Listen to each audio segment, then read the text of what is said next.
안녕하세요. 안녕하세요. 네, 한 달 한 권 라이브 세미나 저희 세 번째 시간입니다. 안녕하세요, 목사님. 네, 잘 지내셨죠? 네. 최영? 예, 저희가 지금 여성 리더십 논쟁 책으로 같이 수다도 떨고 공부도 하고 우리 공부를 위해서. 아, 너무 즐거워요. 예, 저도 행복해. 책을 읽긴 읽는데 정리를 안 하면은 또 사실은 이 내용이 다 날아가 버리는데 나름 또 가르치기 위해서 또 정리도 하고 그러다 보면은 또 조금 그나마 조금 남잖아요. 네. 그렇죠? 녹화하고 나서 네. 이제 수요일 날 집에서 보고 있으면 내가 저런 말 했나? 하면서 또 새롭게 배우는 것도 있고 맞아요. 또 반응 주시는 분들 이야기 들으면서 또 다르게 생각하면서 참 좋은 시간을 공부하는 것 같아요. 맞습니다. 근데 목사님 이렇게 먼 곳에 오셔서 이렇게 준비도 열심히 해주시고 사실 저희가 네. 지난번에 살짝 조금 우리 뭐 평소 얘기도 많이 하고 친하니까 이거 금방 뭐 좀 약간 우습게 봤던 것 같아. 그래서 우리 지난 한 주간에 좀 열심히 공부하고 네, 좀 조금. 제대로 좀 해야겠다 생각해서 목사님 뭐 이렇게 준비도 많이 해주시고 네, 저도 긴장을 좀 준비하고. 하고 왔어요. 네. 너무 가벼운 마음으로 하다 보니까 물론 그러게. 우리 재미도 있는데 또 들으시는 분들에게 유익한 정보를 또 제공해야 돼서 나름 또 열심히 네. 준비하고 왔는데 글쎄 오늘 어떻게 또 내용이 나올지는 네. 또 두고 봐야 될 것 같아요. 네, 편하게 하고요. 그냥 우리 아는 만큼 또 실력만큼 또 같이 고민도 하고 또 중간에 막 훅 들어와서 질문도 하고 그러면 막힐 때가 있잖아요. 그때는 그냥 그러려니 하고 그래 이게 내 실력이려니 하고 맞아요. 이게 우리가 전문 분야가 아니니까. 좋아. 그거 계속 그렇죠. 강조해서 우리의 성윤리가 우리의 전문 분야가 아니기 때문에 맞아. 여러분도 양해해 주시면 이런 감사할 식으로 것 계속 같아요. 우리 전공을 하지 말자고. 사실 재밌게도 네. 제가 이제 녹화 끝나고 나서 아. 교회에서 금요 이제 기도회 시간에 이 주제를 가지고 설교를 한번 했어요. 그래요. 최근 이제 미투 운동 관련해서 아. 여러 가지 사회적인 어떤 그런 운동들이 일어나고 있는데 교회에서는 어떻게 해야 될까 고민하다가 이제 창세기 2장을 가지고 돕는 배필의 의미 그걸 가지고 말씀을 전하고 이제 기도를 인도했는데 그 성도님들의 반응이 굉장히 뜨거웠어요. 기도 막 열심히 해. 대다수가 이제 본사님들이 열심히 기도하시잖아요. 교회 오셔서 근데 내가 이렇게 이런 말씀은 들어본 적이 없었다. 왜 내가 그동안 여자로서의 어떤 내 스스로에 대한 인식과 신앙생활을 이렇게 좀 너무 이렇게 종속적으로 했을까, 연약하게 했을까를 조금 이렇게 이야기하시면서 그래서 새롭게 성경을 풀어주는 게 굉장히 유익했다고 본인들이 이야기를 하시더라고요. 와. 뿌듯했어요. 네. 네. 잘하셨습니다. 사실 교회에서 네. 제가 한 번 진짜 눈 질끈 가고 진화론에 대해서 설교한 적 있어요. 그래요? 제가 얼마나 심장 떨렸는지. 쫓겨나지 않았어요? 근데 뭐 저희 이제 그 중고등부 권사님 두 분은 고개를 푹 숙으시고 안 들으시더라고요. 근데 저는 이제 창세기 설교하면서 이 창조과학과 진화를 한 번은 내가 한번 설교를 해보고 싶다라고 마음먹어서 한번 용기 내서 한 거거든요. 근데 여성에 대해서도요. 한번 하고 싶은데 아직까지 저는 해본 적이 없거든요. 여성도 한번 설교 한번 해봐야겠다 생각이 드네요. 맞아요. 이게 좋은 이슈고 또 최근에 이제 제가 마지막 마무리를 어떻게 했냐면 이런 피해자가 발생했을 때 이제 교회가 그러면 그냥 어떻게 해야 될까? 단지 가해자를 처벌하는 수준에서 머무는 것이 아니라 그런 가해자와 피해자가 다시 화해할 수 있는 방법, 또 화해할 수 있는 공동체로 어떻게 이제 나아갈 수 있을까 이걸 고민해야 된다. 그런 이야기를 많이 해요. 물론 쉬운 이야기는 아니죠. 하지만 우리가 일반 사법처럼 그냥 벌 주는 것에 끝난다는 것은 또 우리 신앙인으로서 조금 더 깊은 고민이 필요하지 않나 그런 생각을 좀 해봤어요. 와, 그거야말로 진짜 윤리학자가 제시할 수 있는 그렇죠. 최고의 대안이죠. 그렇죠. 네. 그래서 맞아요. 물론 이제 결론부를 더 먼저 말씀을 드리자면 저는 이제 요도랑 또 맨라이트 쪽에 좀 오랫동안 공부를 했으니까 이 회복적 정의 차원에서 가해자 피해자의 그런 회복 프로그램이 있거든요. 물론 시간은 짧게는 3년에서 길게는 10년 정도 걸려요. 그러니까 이 두 사람의 화해가 단지 그 개인의 어떤 화해로 끝나는 것이 아니라 공동체가 전체가 함께 이루어지는 작업이다 보니까 그 한 사람이 다시 일상으로 회복되고 신앙이라든지 정서적 관계적으로 회복되는 그 과정이 한 10년 정도 걸리거든요. 그래서 공동체가 그렇게까지 품어줄 수 있을까? 이건 우리의 또 문제의 숙제가 아닐까라는 생각을 같이 해봤어요. 정말 실제적인 문제예요. 사실. 맞아요. 이거 뭐 오늘 뭐 다룰 내용은 아니지만 그냥 저도- 처벌하고 교회 나가라 네. 이렇게 끝날 문제가 아니거든요. 맞아요. 그래서 사실 저희가 해야 할 일이 많고 소개할 것도 많고 일단은 알아야 되니까 뭐 회복적 정의가 뭔지 공동체적 치유 프로그램이 뭔지 뭐 한 번도 들어본 적이 없거든요. 그러니까 그런 거에 대해서 네. 좀 많이 소개할 필요도 있고 또 고민할 필요가 있는 것 같아요. 맞아. 우리 마지막 정리하면서 총평 시간에 또 한번 그 네. 주제를 다루면 어떨까 싶습니다. 저 지난주에도 이야기를 했지만 이 여성 리더십 논쟁이 이제 저희 3개월 플러스 스펙트럼 시리즈 중에 한 권으로 나온 건데 저희 스펙트럼 시리즈가 주제 다루고 있는 게 여러 가지가 있는데 많은 분들이 이야기하시는데 가장 그 뭐라고 할까 밀도가 가장 짙은 맞아요. 책 중에 하나예요. 왜냐면 다른 뭐 칭의 논쟁이 됐건 역사적 예수 논쟁, 역사적 아담 이런 거 있는데 굉장히 거기서 다루는 그 논쟁하는 논자들이 조금 방만한 느낌이 있거든요. 그리고 각자 자기 얘기를 하는 경향이 있는데 지금 이 책은 성경 속에서 지금 논쟁이 되는 이슈 본문들이 몇 개가 있고 또 이미 아주 현안 그러니까 뜨거운 감자로 부각되는 주제가 몇 개가 있어요. 근데 그걸 갖고 학자들이 집중적으로 논의를 했기 때문에 네. 사실은 읽어보면은 좀 겹치는 부분도 있고 그리고 또 동시에 굉장히 전문적인 부분도 있고 그래서 지루하기도 하고 따라하기 어려운 부분도 있고 하지만 굉장히 이제 이 한 분야 그러니까 우리가 논쟁이 되는 그 분야에서 굉장히 이제 치열하게 논쟁하는 걸 볼 수가 있기 때문에 굉장히 이제 밀도가 깊은 맞아요. 책 같아요. 나중에 이제 그 각 챕터가 끝날 때마다 이제 다른 분들이 이렇게 논찬을 하잖아요. 평가를 하는데 그 평가의 수준도 굉장히 너무 신랄해요. 맞아. 이거는 이런 오류가 있다. 이런 데서 이거 약점이 있다. 아주 강하게 비판하거든요. 그래서 그러니까 예. 이미 그 이 네 명의 저자가 서로의 글들을 충실히 읽은 그렇죠. 거야. 이 글뿐만 아니라 이미 크레이그 키너도 그 전에 이제 여성에 대한 주의 책을 쓴 게 있고 벨빌도 마찬가지로 다 각자 이 분야에서 책을 한 권씩 썼거든요. 그렇죠. 논문도 많이 썼고 맞아요. 이걸 다 읽은 거야. 다 읽어가지고 네가 옛날에 썼던 그걸 봤는데 이게 오류더라 다 하고 이게 지금 서로를 이제 너무 충실히 잘 아는 전문가인 이분들 거죠. 이러고 서로 안 만날 것 같아요. 그냥 헤어지자라고 예, 예. 생각하는 마음으로 그렇지만 이런 디베이트를 통해서 학문이 또 발전하는 거잖아요. 자기의 주제를 더 다듬고 자기의 논지를 더 탄력 있게 가져가는 이런 모습에서 학자로서 꼭 우리가 담고 싶은 모델이고 그런 논쟁이 아닌가 싶어요. 오늘 우리가 또 이제 세 번째 시간 이제 평등주의 관점을 가지고 시작하려고 하는데 지난 첫 주에도 이제 린다 벨빌의 평등주의적인 입장에서 또 성경을 어떻게 보는지를 한번 쭉 이야기를 했거든요. 근데 오늘도 역시 같은 평등주의에 대한 논의를 하지만 1주와 3주는 조금의 차이는 있는 것 같아요.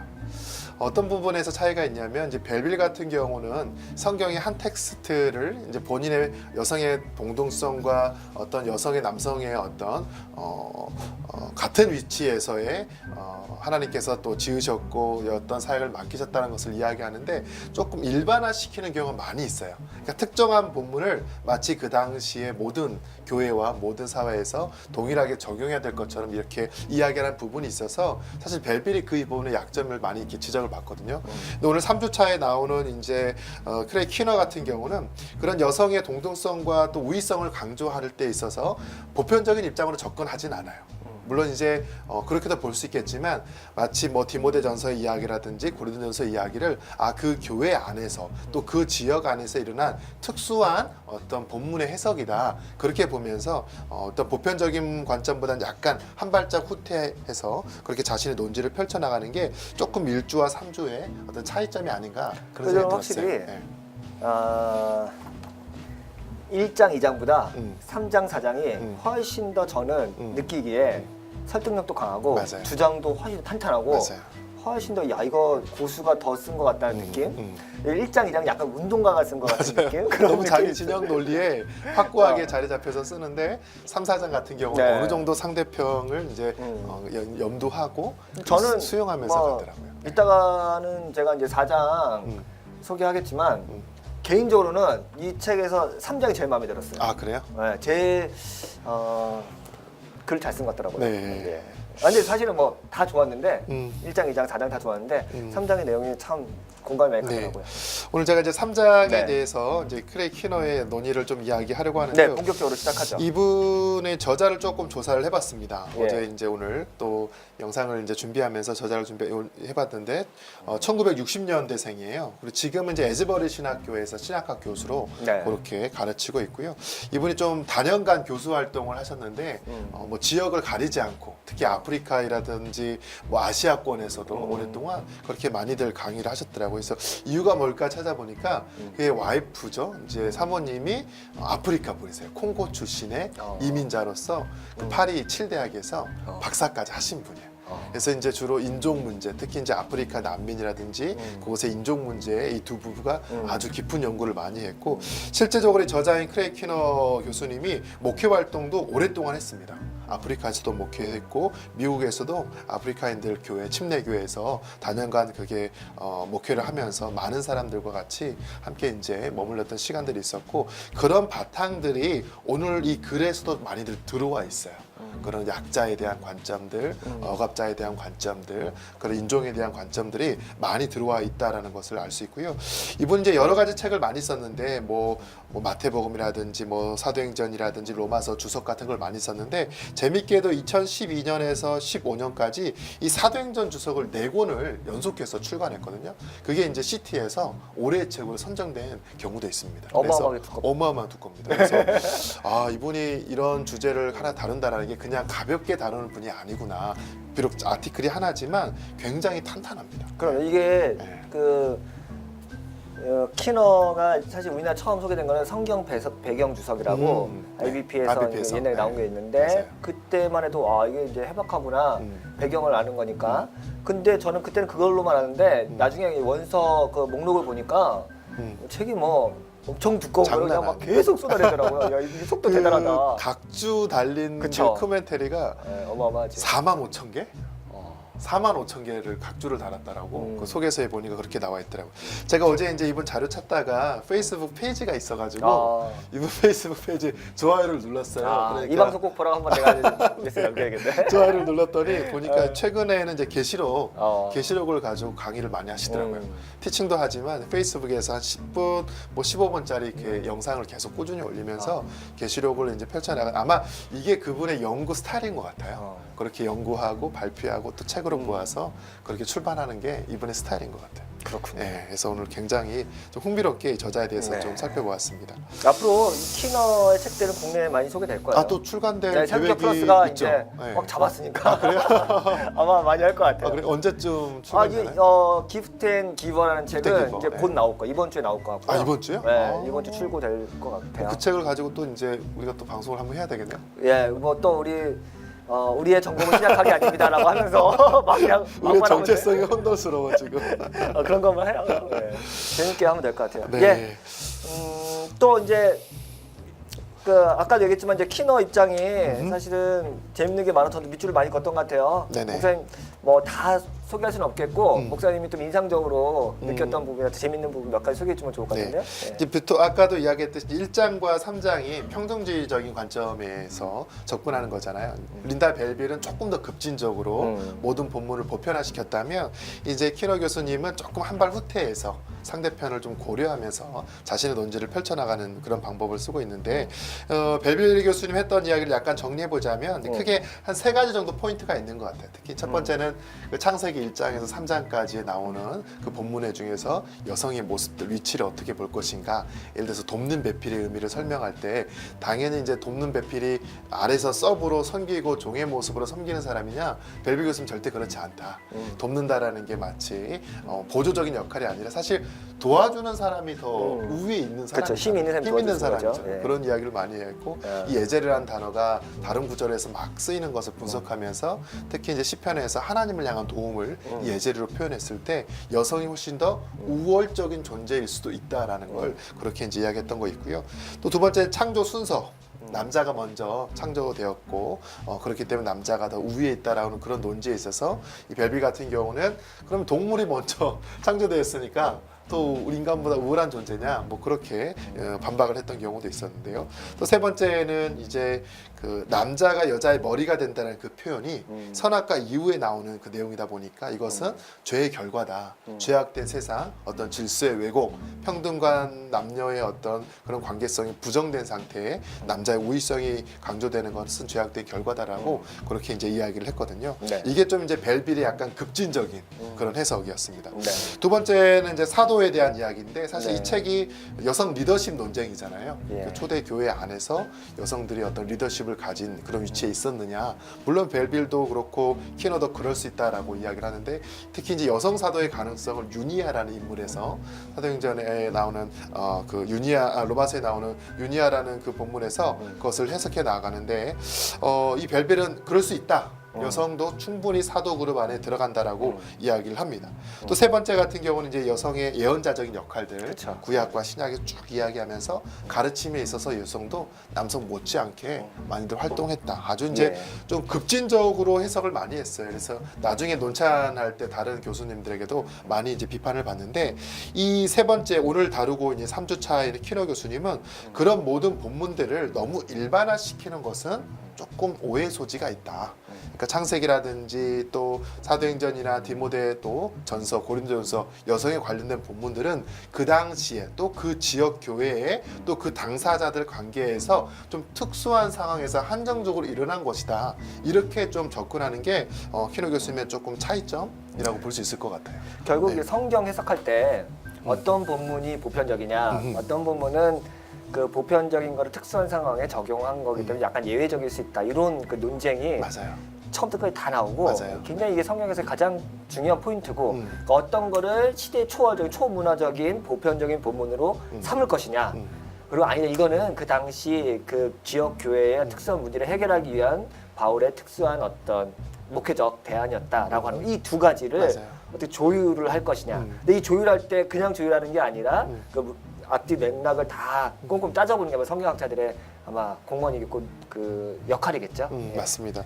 나중에 마지막 논찬에서 나오지만 모든 성경이 다 보편 가능한 것이냐, 적용 가능한 것이냐, 또 반대는 이제 아니 이건 아주 특수한 거니까 해석적 작업이 당연히 필요하다라는 네. 그런 논인데 이거는 오늘날 우리에게도 숙제인 것 같아요. 그쵸. 설교자들이 그냥 구약과 신약의 본문 막 끌어들이면서 이건 하나님의 말씀이니까 당연히 해야 돼. 물론 이제 은혜로 받아들일 수 있는 내용이지만 그게 이제 2000년이라는 시간 차이, 공간 차이, 또 문화 차이 여러 차이들을 극복하면서 건너오는 거잖아요.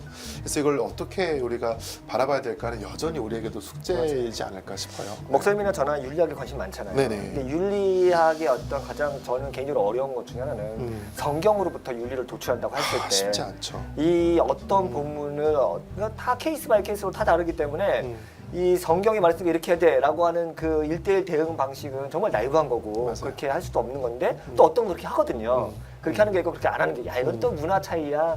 나중에 나오서 머리에 뭐 쓴다든가 이런 거 그거는 그때 있는 거야. 이렇게 하면서 또 어떤 것도 지키고 이렇게 하잖아요. 그렇기 때문에 이것은 굉장히 성경학자들의 연구도 필요하고 동시에 오늘날 우리 상황과 문화에 대한 어떤 해석학적 접목이 굉장히 맞습니다. 필요한 거기 때문에 쉽지 않은 작업이죠. 맞아요. 그러니까 니버 같은 경우는 이제 기독교 현실주의를 이야기하죠.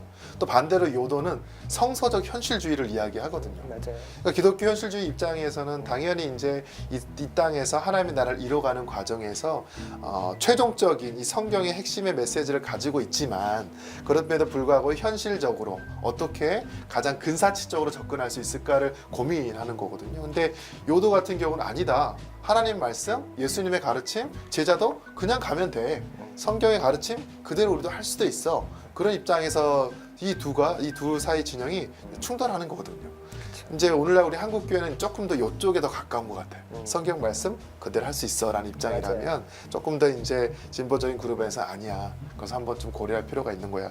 여기도 역시 오늘 이 여성 리더십 논쟁에도 이제 그런 어떤 긴장감이 계속 나오는 것이 아닌가라는 생각이 듭니다. 네. 내용을 좀 볼까요? 예. 내용을 보면 이 키노 교수님 같은 경우는 크게 두 가지를 이야기해요. 그러니까 벨빌은 아니다. 무조건 성경은 여성의 동등성을 이야기하는 거다. 여성의 사형을 지지하는 책이다라고 이야기했다면 이 벨빌은 첫 번째 논지에서는 그렇지. 맞아. 성경은 여성의 동등성을 이야기하는 책이야. 이런 본문들이 그런 내용이 있어라고 이야기를 하고 또 두 번째 반대편에서 아니야. 그럼에도 불구하고 여전히 여성의 사역에 대해서 장애물적인 해석의 요소들이 많이들 남아 있어. 그래서 이 두 지정을 다 같이 이렇게 품고 가려고 하는 그런 노력을 하는 것 같아요. 먼저 첫 번째 여성 사역에 대해서 성경이 이제 말하고 있는 부분들을 보시면 여러분 아마 책이 있으시면 좀 보면 좋겠거든요. 275페이지입니다. 275페이지를 보시면 이분이 내가 어떻게 이 지금 주제를 접근하려고 하는지 쭉 설명하는 부분이 있어요. 첫 번째, 두 번째, 세 번째, 네 번째 그런 성경 해석들이 있는데 자신은 네 번째 특수한 예외적인 상황에서의 어떤 성경을 해석할 것이다라고 이야기를 하고 있고요. 바로 다음 장 넘겨보시면 이제 여성 사역을 지지하는 성경의 본문들을 쭉 이야기합니다. 아마 크게 한 세 가지 정도 되는 것 같아요. 첫 번째는 성경에서도 수많은 여성의 예언자들이 있었다. 네. 그렇죠? 뭐 구약의 미리암이라든지 드보라다 사사 드보라든지 또 예언자 훌다라든지 이사의 아내, 또 신약으로 나와 보면 안나, 또 빌립의 네 명의 딸 그런 여성들이 여전히 구약에서도 어떤 공적인 목소리를 가지고 말씀을 가르치고 전파하는 그런 예언자적인 역할을 했다. 왜냐하면 당시의 예언은 특히 구약 같은 경우는 거의 다 남성 중심의 역할이거든요. 하나님 말씀을 선포하는 거 있어서 굉장히 남성 중심적인 역할인데, 근데 우리가 이 예언을 조금 많이들 오해해요. 마치 이렇게 직통 계시를 받아가지고 막 이렇게 전하는 것처럼 예언을 하는데, 이 예언이라는 그 한자를 보면요, 예자가 그 맡길 예자예요. 우리가 이제 은행에다가 돈을 이렇게 맡기는 것처럼 맡길 예자에다 말씀 원자를 쓰는데, 그러니까 내가 말씀을 맡은 거죠. 그러니까 하나님 말씀을 읽고 묵상하고 그 말씀에 비추어서 오늘날 상황을 살펴보니까 그 말씀의 기준에 벗어났을 때 그것을 이제 이야기하는 게 예언이지, 마치 어떤 신비한 것을 듣고 보고 해서 이런, 물론 이제 그런 부분도 있지만 너무 그쪽으로 다 일반화시킬 필요는 없는 것 같습니다. 이제 키너 교수님 같은 경우 이 예언은 은사이면서 동시에 소명이다. 이 말씀을 전하는 사람으로 부름받은 누구, 이건 남녀를 떠나서 소명자로서의 어떤 사역인 거지 성별의 차이의 문제가 아니다라고 이야기를 합니다. 우리가 흔히 남성의 어떤 리더십을 이제 인정하는 본문이 특히 제사장 같은 경우가 대부분 다 남자잖아요. 근데 이 키너 교수님은 반박하기를 그것은 모든 남자가 다 제사장이 될 수 있다는 것은 아니지 않느냐. 그쵸. 오히려 그 중에서도 레위 지파에게만 한정했기 때문에 이것은 남성들을 우위적으로 인정하려고 그 역할을 맡긴 것은 아니다라고 오케이. 그렇게 비판을 하더라고요. 맞아요. 예. 그러니까 그런 식으로 야 제사장은 다 남자였잖아. 그러니까 여자는 목사인데 막 이렇게 논리를 할 것 같으면 아 그럼 오늘날도 목사 레위 지파만 하든가 그렇죠. 그렇게 되는 거죠. 맞아, 그 이야기예요. 예, 특별히 네. 부름받은 사람들에게만 주어지는 것이 아니다라는 것을. 그러니까 사도도 아마 비슷하게 얘기할 거예요. 맞아요. 사도도 특수한 어떤 표본 집단으로 한정해서 예수께서 사도를 세웠는데 오늘날도 그렇게 할 수 있느냐? 그렇지 않다. 남자 여자로만 구별해서는 안 된다. 뭐 그런 얘기가 있었던 것 같아요. 네, 맞아요. 첫 번째 이제 예언자들에 대해서 이야기한 두 번째는 사도의 이야기인데, 사실 이제 벨빌도 그랬지만 이 여성 사도가 가능할까? 그 케이스가 정말 많지 않거든요. 딱 한 명, 그 유니아에 대한 해석이에요. 이 유니아 로마서 16장에 나오는데 이 유니아에 대한 표현을 보면 사도 가운데 뭐 유능한 자다, 뛰어난 자다, 유명한 자였다라고 서술하면서 이 유니아를 그 사도의 그 소속된 한 사람으로 보거든요. 근데 이 사람이 이제 남성이냐 여성이냐를 가지고 굉장히 논의를 많이 해요. 맞아요. 특히 이제 그 이름이 남자의 이름인가 여자의 이름인가. 그래서 유니아 또 유니안 뭐 두 가지고 막 이야기하는데, 그리고 결론적으로 키너 교수님은 여성이다라고 이야기를 하고, 이 유니아가 소개될 때 그 앞에 안드로니고를 같이 묶어서 소개되는 장면에서 아마 이 역시 부부가 아니었을까.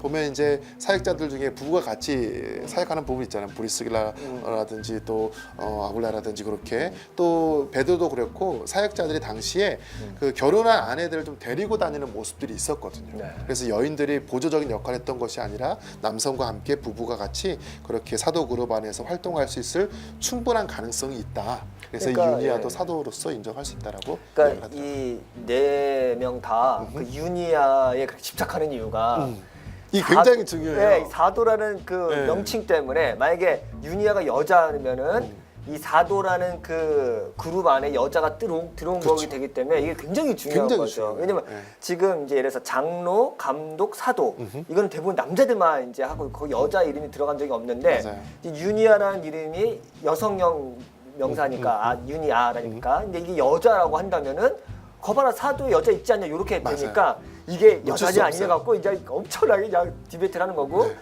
보니까 뭐 역사적 문헌들 다 그렇죠. 그 끄집어내가지고, 당시에 문헌들에서 네. 유니아라는 이름이 네. 어떤 형태로 쓰였는지를 네. 다 고찰해가면서. 진짜 뭐 13세기 보니까 13세기까지는 대부분의 다 이거 여성이라고 생각을 했다는 거예요. 그러니까 그런 거 다 들추어내서 이제 하는 거죠. 이런 게 참 대단해요. 자신의 논지를 펼치기 위해서 그 당시에 고대 문헌들을 들추는 작업들이 정말 대단합니다. 그래서 결론은 키노 교수님도 여성 사도의 가능성을 인정을 하는 거고요. 예. 그다음에 세 번째는 이제 여자가 교회 안에서 가르칠 수 있나 그러면서 당시에 그 대부분 교회가 가정교회였죠. 가정교회 집에서 그렇게 예배를 드리고 떡을 떼는 이렇게 교제도 하면서 가르침을 주고받았는데 키노 교수님은 당시에 그 교회 규모가 약 50명 전후가 되지 않았을까. 가정교회 치고 그래도 큰 거예요. 크죠. 네, 50명인데 그 중에서 아이들도 있었을 거고 어른들도 있는데 이 여성의 역할은 주로 유아들, 이렇게 주일학교 같이 아이들을 가르치고 양육하는 데 주로 있었던 게 아닐까. 그러면서 여성의 가르침을 그래도 그 가정교회 안에서는 공식적으로 인정한 것이다. 물론 이제 남성의 가르침까지 가능한 거냐? 그거는 이제 이야기를 하지 않지만 여성이 남성을 가리키는 거. 그렇죠. 그 부분이 이제 사실은 이제 디모데전서나 이런 데서 맞아요. 첨예하게 나왔기 때문에 과연 가능하냐 안 가능하냐 이것도 참 굉장한 논쟁이 될 것 같아요. 그럼에도 불구하고 가르침을 교회 안에서 공식적으로 인정받았을 것이다라 그렇게 키노 교수님도 이야기를 합니다. 그게 세 가지예요. 교회가 성경이 여성의 리더십을 인정하는 게 예언자들, 그다음에 여성 사도의 가능성들, 가정교회에서 가르침에 대한 부분들 이 세 가지를 통해서 이제 그 긍정적인 논의를 이렇게 펼쳐 나간 것입니다. 그러니까 그런 부분에서도 여성이 어쩌면은 지난번에도 저희가 얘기했던 건데 야 요즘보다 더 성경이 더 훨씬 더 개방적으로 열려 있을 수도 있겠다. 당연한 말일 수도 있고 아닐 수도 있는데 지금 우리가 볼 때 아무리 보수적으로 제가 얘기했지만 이 여성 리더십을 좀 제한해야 된다라고 하는 상보주의적 입장을 가진 사람들조차도 이 성경을 연구해 보면은 어쩌면 지금 되게 보수적인 교회에서 여성들의 지위나 역할보다 성경이 말하는 게 훨씬 더 풍부하다라는 건 인정할 것 같아요. 그만큼 어쩌면 우리는 역사가 진보한 게 아니라 퇴보한 거고 교회는 여성 인권이 신장된 게 아니라 더 완전히 성경만큼도 안 된 거라는 말을 할 수도 있나요? 너무 급진적인 거 아니에요? 물론 저도 마심적으로는 이제 지지를 합니다만 또 이 방송을 보고 있을 많은 분들이 처전사 조심해야 되겠는데. 아닙니다. 예. 지금 어떤 시대입니까? 성경만큼만 해라. 네, 맞아요. 네. 그렇게 알 수 있는 거죠. 우리 또 상황을 다시 한번 이 성경을 통해서 그렇게 또 비판적으로 볼 수도 있습니다. 그래요. 그러니까 사실은 갈라디아서 3장 18절 말씀이 무슨 뭐 구원에 대한 구원에 대한 거라 할지라도 사실은 이 메시지가 주고 있는 그 사회적 파급력이라는 것은 그렇죠. 이 인류 문명사에서 단순히 기독교가 그 교회 공동체를 쇄신하는 데 역할을 했을 뿐만 아니라 어떤 인권 대선언도 될 수 있는 거고 이 말씀을 지키고 있던 그리스도인들이 각자의 사회와 정치와 문화 어떤 역할에서 인류 보편사에서 굉장히 큰 역할을 했던 거거든요.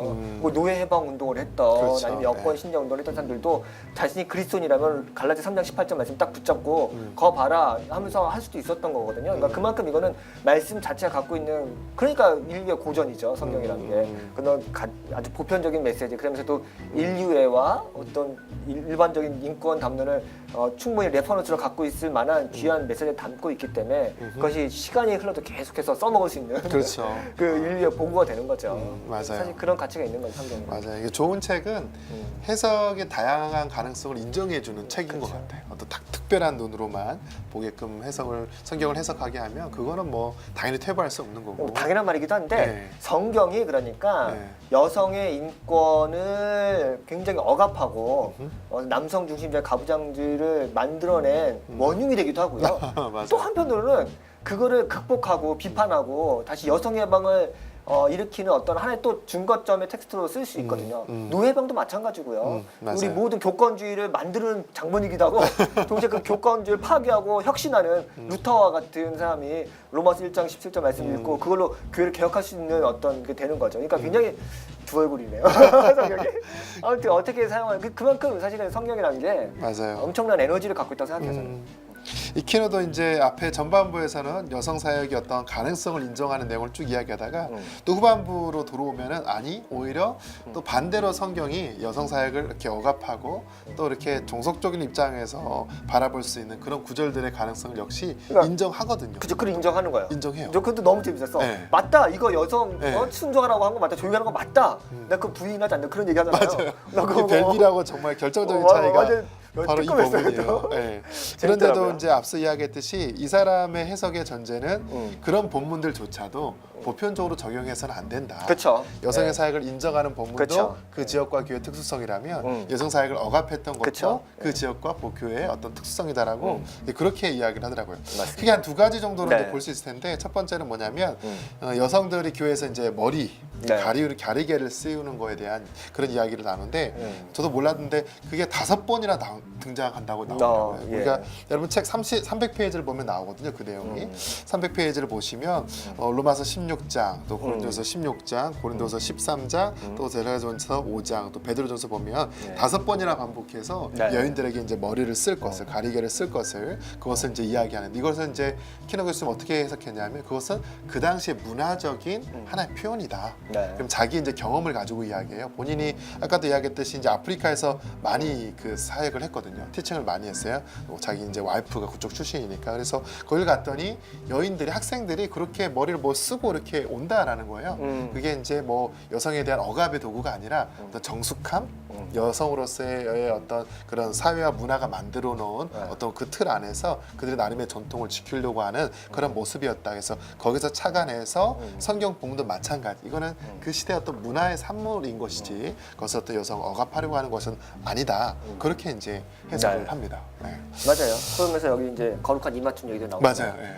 야 그러면 우리 뭐 성경대로 하자면은 여성 그렇게 뭐 순종하라고 할 것 같으면은 그러니까 그게 다 이제 케이스인데 머리 쓰는 거 그리고 초대교회는 오자마자 다 입술에 키스했다는데 그렇죠. 그거 우리 어떻게 하냐 해야 안 되지? 하지 않냐? 근데 이건 하면서 저건 안 하냐? 뭐 이런 논리인데 네. 이게 그걸 얼마만큼 이제 정교하게 그러니까 사실은 그 뒷부분에도 그 슈라이라가 똑같은 얘기 하거든요. 머리에 쓰는 거, 거룩한 입맞춤하는 거, 여성이 교회에서 남성에게 복종하는 거, 이 세 가지를 어떻게 구분할 거냐, 어떻게 디테일하게 요거는 문화적인 거고 요거는 보편적인 거 어떻게 할 거냐. 사실 이게 사실은 기획이 뭐 그리고 자기 나름대로 해석 맞아요. 전제가 있는 건데 네. 그나마도 이제 그걸 얼마만큼 잘 설명하느냐가 맞는데 저는 키너의 그런 설명이 좀 저도 굉장히 됐어요. 수긍이 됐어요. 네. 네, 굉장히 수긍이 됐어요. 우리도 이런 문화가 있었잖아요. 시골에서 예전에 할머니들 이렇게 밭에서 일하실 때도 뭐다 이렇게 쓰고 하셨어요. 일상생활 하실 때도 물론 그것을 뭐 교회랑 바로 직접적으로 적용할 수 있는 건 네. 아니지만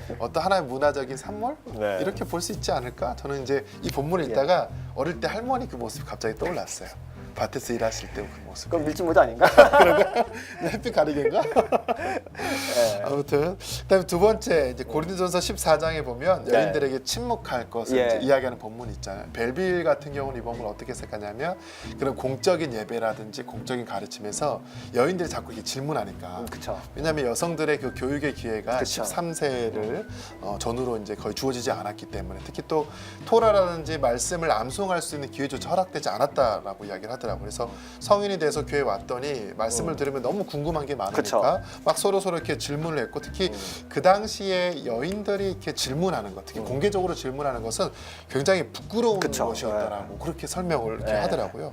그래서 오히려 질문은 집에 가서 남편에게 해라. 그쵸. 남편에게 하면서 교회 공개적인 자리에서 하지 말 것을 이야기했고 또 말씀해 보니까 그 디모데전서 2장에서 보면 예배 시간에 여인들이 노래하고 찬양하는 것조차도 굉장히 조심스러운 것이었다.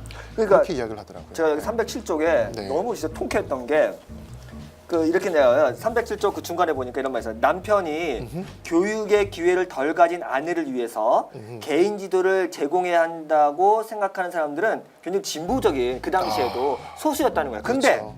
여기서 바울은 그들의 언어보다 더 진보적이었다. 그러니까 사실은 공예배 시간에 자꾸 손들고 질문하지 말라고 하고 바울이 집에 가서 남편한테 그쵸. 물어봐라고 한 거 이게 굉장히 억압적인 것 같지. 물론 맞아. 지금의 관점으로 보면 무슨 이런 남녀 참여에서 할지 모르지만 바울의 입장에서 봤을 때는 그 당시에 진보적인 사람보다 더 진보적인 거였다. 이거는 그만큼 여자들에게 충분히 그 문화적인 걸 고려하면서도 그 당시의 문화를 뛰어넘는 훨씬 더 교육의 기회를 많이 주는 본문이었을 수 그렇죠. 있다는 거죠. 맞아요. 그러니까 이런 것들을 우리가 좀 디테일하게 본다면은 그럼 바울이 과연 오늘날 우리 사회에 왔다면은 또 어떤 메시지를 줄 수 있을까를 우리 또 한번 생각하는 게 해석학적 작업이잖아요. 그러니까 결국은 굉장히 바울도 그 당시 문화를 초월하는 굉장히 진보적인 예술을 했다면은 또 우리 문화를 또 초월하는 또 그걸 극복하는데 또 말씀이 또 이렇게 뭐랄까 한 기준이 돼가지고 다시 맞아요. 재적용할 수 있다고 생각해요. 맞아요. 이렇게 해서 이제 두 가지 입장을 살펴봤잖아요. 여성 사역의 가능성을 인정하는 쪽과 또 그렇지 않은 본문에 대한 해석들을 쭉 이야기를 했고, 이제 결론부 뒷부분에 가서는 뭐 크게 이야기를 하지 않는데, 제가 이제 이 키너 교수님의 글을 읽다 보니까 한 가지 좀 생각을 해본 게 뭐냐면, 이제 성경 해석에 대해서 우리가 보편적인 입장을 가지고 본문을 해석하고 적용을 해야 되는 게 맞을까? 아니면 이 교수 입장처럼 그것은 그 교회의 어떤 특수적인 상황을 반영한 거야 라고, 그렇게 어떤 특수적인 입장에서 본문을 해석하고 적용해야 하는 게 맞을까? 요 고민을 좀 하게 되었어요. 맞아요. 네, 그래서 이거는 오늘날 설교자든지 또 모든 신앙인들이 다 고민이 한 번쯤은 고민해 봐야 되지 않을까? 그런 생각을 좀 했던 것 같아요. 그래서 굉장히 중요한 거죠. 네네. 이 디모데전서 2장 말씀도 단순하게 키너 교수는 딱 잘라 말해요. 오케이, 이거 여성은 남성 가르치면 안 된다. 나 인정한다. 이상 끝 얘기하잖아. 근데 거기까지 나 인정하겠어. 이 말씀을 어떻게 해석하든 이 본문의 메시지는 여성은 남성을 가르치면 안 된다는 거 맞는 것 같아. 그런데 두 번째 질문, 과연 이거 보편적으로 오늘날에도 그대로 적용 가능한 거야? 할 수 있는 거야? 라고 물어보는 거죠. 이 부분에 있어서, 그러니까 성경을 해석하는 데 있어서는 성경의 본문의 메시지라든가 그 가르침에 있어서는 여성이 남성을 가르치면 안 된다. 이건 내가 동의하겠다.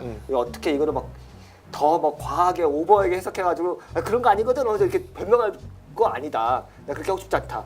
인정한다. 근데 이제 이거를 오늘날에도 보편적인 교회에 적용할 수 있는 거냐? 이 디모데전서에서 말하는 이 교회의 메시지가 보편화될 수 있는 거냐? 특수한 어떤 바울의 어떤 목회적 방침 아니었냐? 뭐 이런 논쟁을 할 때 키너는 두 번째, 그러니까 이거는 보편적으로 적용 가능한 메시지는 아니다라는 맞아요. 것을 예. 넘어가는 거죠. 그러니까 본문이 그런 의미가 아니라는 메시지가 아니라 본문은 그거 맞는데 맞지만. 이거를 적용할 때는 과연 이거를 그대로 적용하는 게 맞냐는 두 번째 적용 포인트에서는 다른 해석을 내는 거죠. 맞아요. 사실 이게 이제 저는 핵심이라고 생각하고 저도 핵심이라고 생각해요. 굉장히 이제 이게 디테일하고도 고민을 많이 해야 된다. 이 본문의 메시지가 정말 남녀 평등을 가르쳐 주는지를 갖고 막 논쟁하는 것도 중요하고 팩트 체크죠. 사실 체크를 하는 거지. 진짜 그래 안 그래. 그것도 중요해요. 근데 설령 그게 만약에 성경이 가부장적이고 남녀 차별을 인정한다 할지라도 그럼 이걸 오늘날 적용할 때는 어떻게 할 것이냐는 또 다른 문제거든요. 그런 부분에서 이제 논쟁을 디테일하게 해야 되고, 이 부분에서는 정말로 성경을 얼마나 정확하게 해석하느냐의 문제가 아니라 그 넘어서는 문제라 수 있다고 맞아요.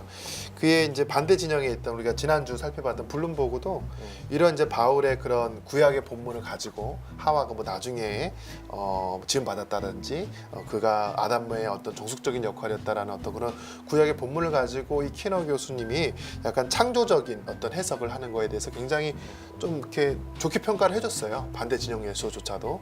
그렇고 또 물론 이제 그런 아쉬움은 있어요. 어떤 거를 기준으로 보편적인 해석을 할 것이고 어떤 것을 기준으로 특수한 해석을 할 것인가, 사실 그 경계선을 타는 게 너무 이렇게 쉬운 게 아니지만 그 모호함만 잘 나름의 기준을 가지고 적용할 수 있다면 오늘날 우리도 충분히 여성의 문제를 비롯해서 다른 다양한 이슈를 가지고도 이런 논의를 해볼 수 있지 않을까라는 생각을 키너가 또 많이 했어요. 네.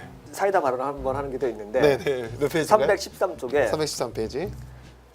만약 우리가 디모데전서에 있는 모든 명령을 초문화적인 저도 걸로 묻히고 따라한다면은 니네 보수적인 교회들 그것도 진짜 얼마나 지금 예를 들어서요, 여자가 성경 교서 남자 가르치는 경우가 얼마나 많아요. 없는 게 아니잖아요. 그럼 너 진짜 말씀 이거 초문화적으로 지켜야 된다고 생각하면 해봐. 그럼 지금 교회에서 하고 있는 모든 여자애한테 다 그 어떤 뭐랄까 지도자로서 약간 다 뺏어야 되거든요. 그렇게 하는 교회가 어디 있어? 라고 이제 또 일침 가하는 거죠. 맞아요. 그러니까 결국은 니들이 이 말씀이 제가 또 개인적인 사적인 말을 자꾸 그렇게 오늘 저보다 더 평등주의적인 입장에서 이야기를 하시는데. 선보지적 그런 네. 여성은 리더십 가지면 안 된다라고 말하는 교회조차도 디모데전서 그 본문 말씀으로 그렇게 근거를 대는데 그러면 정말 여성은 남자를 가리킬 수 없다고, 이거 진짜 니들 믿는 거야? 라고 말하는 거죠. 니네 교회 진짜 그렇게 안 하잖아 지금. 그렇죠. 뭐 이렇게 뭐라고 하는 거죠. 그러니까 이런 부분에서도 뭐 핑계를 대려면 될 수 있겠는데 속이 시원했습니다. 맞아요. 예. 오늘 이렇게 해서 우리가 3주차 네. 이제 키노의 어떤 논지를 쭉 살펴보았거든요. 네. 그래서 저는 이제 이걸 보면서 제가 사역하는 교회 비롯한 한국 교회에 어떻게 이 키노의 입장을 잘 소개하고 적응할 수 있을까 너무 급진적으로 벨빌처럼 여성의 막 우월성을 강조하는 것보다 오히려 이 입장이 훨씬 더 설득력이 있어요. 성경 안에 본문의 두 가지 어떤 긴장감을 유지하면서도 그쵸. 오늘날 우리 상황에서 고민하게끔 하는 거. 그러니까 조금 사역자들과 성도들이 조금 이제는 생각할 필요가 있는 것 같아요. 이 본문의 메시지가 정말 이런 것이냐. 단지 하나님 말씀이기 때문에 무조건 순종하자. 이런 논지는 오히려 더 우리 시대를 더 어둡게 만드는 요소가 되지 않을까. 그러니까 그런 지금 고민했어요. 이 학자들이 아주 치열하게 논쟁의 핵심에 있는 본문이 몇 개가 있잖아요. 저기 좀 고린도전서, 고린도후서인가? 고린도전서하고 14장. 그렇죠. 11장하고 14장 그리고 디모데전서 2장. 2장. 이 본문이 이제 명백하게 여성은 남자의 권위에 순종해라. 그리고 여성 뭐 말을 잘 들어야 된다. 가르치면 안 된다. 창조의 질서 이렇게 자녀 막 이렇게 딱딱딱 나오는 거니까 굉장히 이제 오늘날 이걸 가지고 설교를 할 때 굉장히 이제 사실은 이 좀 어색한 이제 본문이 되는 거거든요. 자칫 잘못했다가는 이제 젊은 여성들한테도 혼날 수도 있고 그쵸. 남성들한테도 혼날 그렇죠. 수 있어요. 그또 요즘 시대가 어느 시대인데 네. 3, 40대 다 20대 그 청년들이 앉아 있는 앞장에서 그쵸. 여자는 남자한테 순종해야 됩니다. 여자는 남자를 가리킬 수 없습니다. 창조의 질서가 그렇습니다. 이건 진짜 돌맞게 딱이거든요. 네. 근데 이제 그렇다고 또 이거를 어떻게 이거를 자기가 진짜 평등주의자다. 그럼 이거 어떻게 해석하냐? 이거 또 해석의 부담이 엄청 세거든요. 이 전문 학자들도 굉장히 난처한 본문이잖아요. 맞아요. 굉장히 쉽지 않은 본문인데 만약에 이제 여기 나와 있는 사람들이 다 나름대로 그 자기 주석학을 가지고 꼼꼼하게 주의를 하고 그 설득을 하잖아요. 꼼꼼하게 좀 힘들긴 하지만 잘 읽어서 나름 자기 기준을 세운다면은 이 본문을 해석할 때 조금 유용하게 쓸 수는 있을 것 같은데 여전히 쉽진 않을 것 같아요. 쉽지는 않아요. 그 이제 지하철 타고 오다가 그 대충 기사를 쭉 봤는데 이제 강신주 철학자 강신주 씨의 인터뷰 기사를 방금 봤어요. 지금 이제 우리 한국 사회 미투 운동에 대해서 이제 비판을 하면서 지금 형태의 페미니즘을 가지고는 여성성을 건강하게 말할 수 없다. 그러니까 지금의 모습은 남성들 틀 안에서 여성이 자꾸 인정받으려고 하는 쪽으로 나가다 보니까 여전히 남성의 틀 안에 매여 있을 수밖에 없다. 그래서 그 논리와 논법을 벗어나서 여성성을 이야기하고 여성의 어떤 존재와 사역의 가능성을 말해야지 그게 진정한 여성성과 남성성의 동등함을 말할 수 있는 거지 자꾸 그 안에서 투쟁하면서 싸우는 방식으로 자신들의 어떤 입지를 세우려고 하는 노력은 그것은 사실 이제 바람직한 것이 아니다. 근데 그 댓글에 보니까 네가 무슨 자격으로 그런 이야기 하냐. 우리 억압받은 거 아무튼 이제 신랄한 댓글들이 있었는데 한번 그 부분은 고민해 볼 필요가 있는 것 같아요. 그렇죠. 여성 신학이란 거는 한편으로는 자기 주체를 만들어가는 그렇죠. 과정이기 때문에 이미 남성은 근대성과 남성과 국가주의라고 하는 그 근대성을, 그러니까 정체성을 스스로 이제 만들어냈거든요. 근데 여성은 혹은 흑인은 혹은 뭐 다양한 그 소수자들은 자기의 주체성을 만들어내는 과정에서 늘 소수자 입장에서 억압을 당했기 때문에 스스로 만드는 기회를 만들지 못했어요. 그래서 이게 정체성의 정치라고 하는 거는 맞아요. 다양한 정체성들이 자기의 주체를 만들어내는 거예요. 이건 사실은 이미 어쩌면 남자들은 근대성을 통해서 자기 주체를 다 그쵸. 만들어버렸을지 모르지만 다른 사람들은 이제 정체성을 통해 주체를 만들어내는 경험이 없었기 때문에 자기 중심적인 주체를 스스로 만들어내야 되는데 이 만들어내는 과정에서는 결국 어쩔 수 없이 남성성이라든가 근대성이라든가 국가주의라고 하는 것까지 투쟁하는 그렇죠, 과정 가운데 난들었기 때문에 어쩌면 뭐 강신주 선생님의 말이 한편으로 맞기도 하지만 또 한편으로는 이게 뭐 그냥 내 주체성을 스스로 어떻게 만들겠어요? 이게 뭐 특별을 만들어지는 게 아니기 때문에 또 한편으로는 투쟁과 인정 투쟁을 통해서 만들어지는 거고 좀 복합적인 것 같아요. 쉽지는 않죠. 맞습니다. 오늘 네 이렇게 해서 3장은 마무리도 될까요? 네, 일단은 뭐 총평을 하면 해석이 중요하다. 키너 짱. 키너가 저는 이 4명의 입장 중에 가장 저에게 이제 공감이 됐고 네. 호소력이 있었던 그런 저자가 아닌가 싶습니다. 맞습니다. 이번 주에 나올 이 키너의 책도 여러분 많이 기대해 주시면 좋을 것 같아요. 예, 그것 때문에 제가 키너 짱이라는 건 아니고 그 자체가 키너가 좋아서 이런 좀 하려고 하고요. 네. 실제로 이 키너가 아까 제가 말씀 들어보니까 이제 다양한 나라에서 그렇죠. 티칭도 하고 그랬다니까 더 존경스럽네요. 맞아요. 난 책 연구실에만 처박혀 앉아서 책을 쓴 줄 알았거든. 그의 그게 홈페이지 아니에요. 딱 사진 가보면 아내하고 딱 두 분이 찍은 사진이 딱 있어요. 그래서 참 매력 있다. 그러네. 그리고 그 아내의 나라를 위해서 또 티칭도 하고 사역도 하고 미국에서도 그 흑인 침례교회에서 그렇게 오랫동안 이렇게 목회 활동하는 걸 보면 단지 어떤 글만 읽는 학자가 아니다. 그래서 굉장히 호소력 있는 게 아닌가. 더 멋있네요. 그러니까 타자에 대한 이해가 좀 깊어요. 저도 이런 모습을 좀 담고 싶습니다. 네, 감사합니다, 목사님. 다음 주 저희가 이제 할 게 이제 다음 주 좀 마지막인데 소개를 네. 해주시겠어요? 아, 예, 뭐 이거 토마스 슈라이러인데 제가 얘기했지만 이거 1장하고 2장 벨비라고 블럼버그가 의외로 이렇게 물론 훌륭한 학자인데 글을 이제 큰 스케치를 많이 하는 사람들이고 제가 보니까 키나랑 슈라이러가 훨씬 더 디테일하고 전문적이에요. 그렇기 때문에 사실은 제일 센 사람 2명을 저희가 이제 3주하고 4주째 하는 거거든요. 다음 주도 슈라이러 입장을 간단히 소개하고 또 마지막 시간이니까 우리 총평도 하고 네.